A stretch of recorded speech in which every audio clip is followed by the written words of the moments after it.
Cyber crime awareness గురించి ముఖ్యంగా ప్రజలందరూ కూడా ఈ సైబర్ క్రైమ్ గురించి ఒక అప్రమత్తం ఉండాలని చెప్పి ఒక సెషన్ని కండక్ట్ చేయడం జరుగుతుంది. అందరూ కూడా తెలుసు, హైదరాబాద్ సిటీ పోలీసు గత ఒక నెల నుంచి మంగళవారం లేదా శనివారం ప్రతి కాలనీ, ప్రతి మొహల్లాకు, ప్రతి రెసిడెంట్ వెల్ఫేర్ అసోసియేషన్ దగ్గర వెళ్ళి ఈ సైబర్ క్రైమ్స్ గురించి అవేర్నెస్ తీసుకోవడానికి ఒక కొత్త ప్రయత్నం చేయడం జరుగుతుంది. దేశంలో ఎక్కడ లేని విధంగా హైదరాబాద్ సిటీ పోలీసు ఈ ఒక కార్యక్రమం చేపడుతుంది. అదేవిధంగా సైబర్ క్రైమ్స్ లో వాలంటీరింగ్ చేయడానికి కూడా ఒక సింబా అని చెప్పి ఒక వాలంటీరింగ్ యాక్టివిటీ కూడా స్టార్ట్ చేయడం జరిగింది. చాలా ఒక మంచి స్పందన రావడం జరిగింది. ఈ సైబర్ క్రైమ్ క్రిమినల్స్ అందరూ కూడా రెండు మనలో ఉన్న ఒక వీక్నెస్ నుంచి వాళ్ళు చాలా ఎక్కువ ఇన్వాల్వ్ అవుతున్నారు. చాలా మంది ఎక్కువ క్రైమ్స్ ని కమిట్ చేస్తున్నారు. ఒకటి ప్రజల్లో ఉన్న ఒక ఆశ, ప్రజల్లో ఉన్న ఒక భయము, రెండు కూడా ఆసరగా తీసుకుని ప్రజలందరూ కూడా చాలా మోసం చేస్తున్నారు.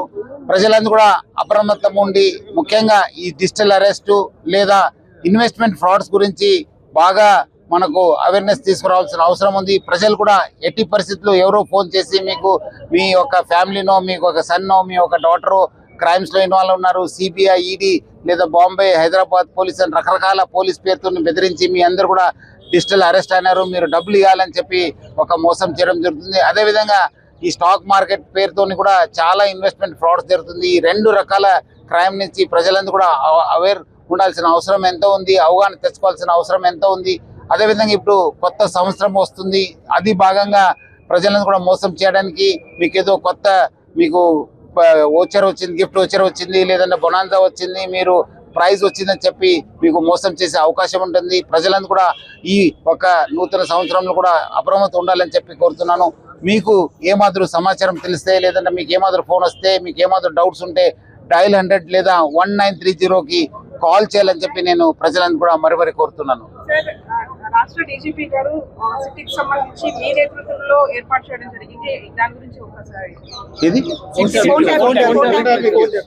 సిట్ ఏర్పాటు చేయడం జరుగుతుంది. డెఫినెట్లీ ఇన్వెస్టిగేషన్ చేయడం జరుగుతుంది.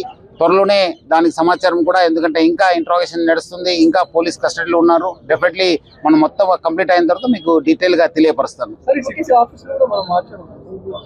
అంటే చూస్తున్నాను, బట్ ఇప్పుడు ICCC నుంచే మనము అక్కడి నుంచే మన మీటింగ్స్, అక్కడి నుంచే మన యాక్టివిటీని, అక్కడి నుంచే మన ఇన్వెస్టిగేషన్ ని కండక్ట్ చేయడం జరుగుతుంది. సార్, ఐబొమ్మ రద్దీ విచారణకు సంబంధించి మూడోసారి 12 రోజుల పాటు కస్టడీలో భాగంగా ఎట్లా ఉంది సార్? ఎట్లా ఏమన్నా ఆన్సర్ చేస్తున్నాడా? కొన్ని ఆన్సర్లకు సమాధానాలు కూడా ఇవ్వట్లేదని చెప్తూ ఉన్నారు. చెప్పండి. ఐబొమ్మకు సంబంధించి ఇంకా ఇంట్రోగేషన్ నడుస్తుంది. మీరు అనుకున్నట్టు ఇంకా ఏదైతే బయట రూమర్ చేస్తుందో వాళ్ళు ఇంకా సమాధానం సరిగ్గా ఇవ్వట్లేదు, ఏది అవును కాదు అది తెలియదు అని చెప్పి అంటున్నారని చెప్పి వస్తున్నాయి, న్యూస్ లో కూడా వచ్చింది. బట్ అట్లా కాదు, అది మాకు సమాధానాలు మేము రాబట్టుకునే టెక్నిక్స్ మాకున్నాయి, రాబట్టుకుంటాం. బట్ అది బయటికి మేము చెప్పలేము. సో దానికి ఇంట్రోగేషన్ జరిగిన ఐటమ్స్ అన్ని మనము ఇన్వెస్టిగేషన్ లో తీసుకురావాల్సి ఉంది. రేపు ప్రాసిక్యూషన్ కి హ్యాంపర్ అవుతాయి కాబట్టి మేము చెప్పలేకపోతున్నాం. మొన్న అప్పుడు డీజీ గారు చెప్పిన అదే ఒక డీటెయిల్ స్టేట్మెంట్ దానిపైన ఉంది. సో డెఫినెట్లీ ఇంకా ఏమాత్రం అడిషనల్ సమాచారం వస్తే మీకు తెలియపరుస్తాను. అదే నిన్న నేను ఇప్పుడు చెప్పినట్లు అక్కడ ఈ మ్యూల్ అకౌంట్స్ ని ప్రజలందరూ కూడా చాలా మంది తెలుసో తెలియకో ఓపెన్ చేస్తున్నారు. దానివల్లనే చాలా ఎక్కువ సైబర్ క్రైమ్ జరుగుతుందని చెప్పి తెలియపరిచాను. అదేవిధంగా మనకు బ్యాంక్ నుంచి సమాచారం రావాల్సిన అవసరం ఉంటుంది, అవి కొంచెం డిలే అవుతుందని చెప్పి చెప్పడం జరుగుతుంది.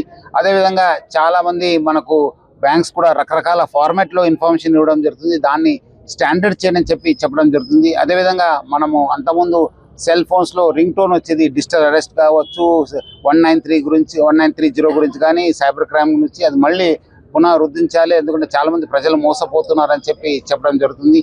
అట్లానే మనము ఈ ఒక అకౌంట్స్ ఓపెన్ చేసే సమయంలో చాలా కట్టుదిట్టమైన ఒక ఇన్ఫర్మేషన్ రాబట్టుకోవాలి. ఏదో మనము ఇక్కడ ఈ కేవైసీ అని చెప్పి, ఎలక్ట్రానిక్ కేవైసీ అని చెప్పి చాలా మంది అకౌంట్స్ ఓపెన్ చేస్తున్నారు. దాని కూడా ఎందుకంటే ఒక్కొక్కరు 20-30 అకౌంట్స్ ఓపెన్ చేస్తున్నారు, దానికి ఆధార్ లింకా లేదా ఒక ఫోన్ నంబర్ తో లింక్ ఉండాలని చెప్పి కూడా మనము రిక్వెస్ట్ చేయడం జరిగింది. मधुरा नगर में यहाँ पे पार्टिसिपेट किया हमारा यहाँ का लोकल प्रेसिडेंट मनोहर और उनका टीम ने यहाँ पे अरेंज किया। सो यहाँ की लोगों के लिए साइबर क्राइम के बारे में कैसे होता है, digital arrest, APK files, investment frauds के बारे में बताने गए और 1930 को इस्तेमाल करने के लिए, और आपका कुछ डाउट है तो डायल 100 को फोन करने के लिए पब्लिक को मैं रिक्वेस्ट कर रहा हूँ, क्योंकि आजकल ये साइबर क्राइम्स बहुत ज़्यादा हो रहे हैं।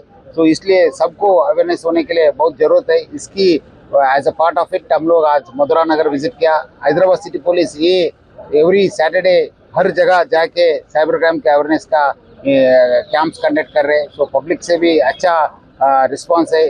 आगे भी हम लोग साइबर क्राइम की अवेयरनेस कंडक्ट करने के लिए हम और भी अच्छा प्रोग्राम्स ले लेंगे।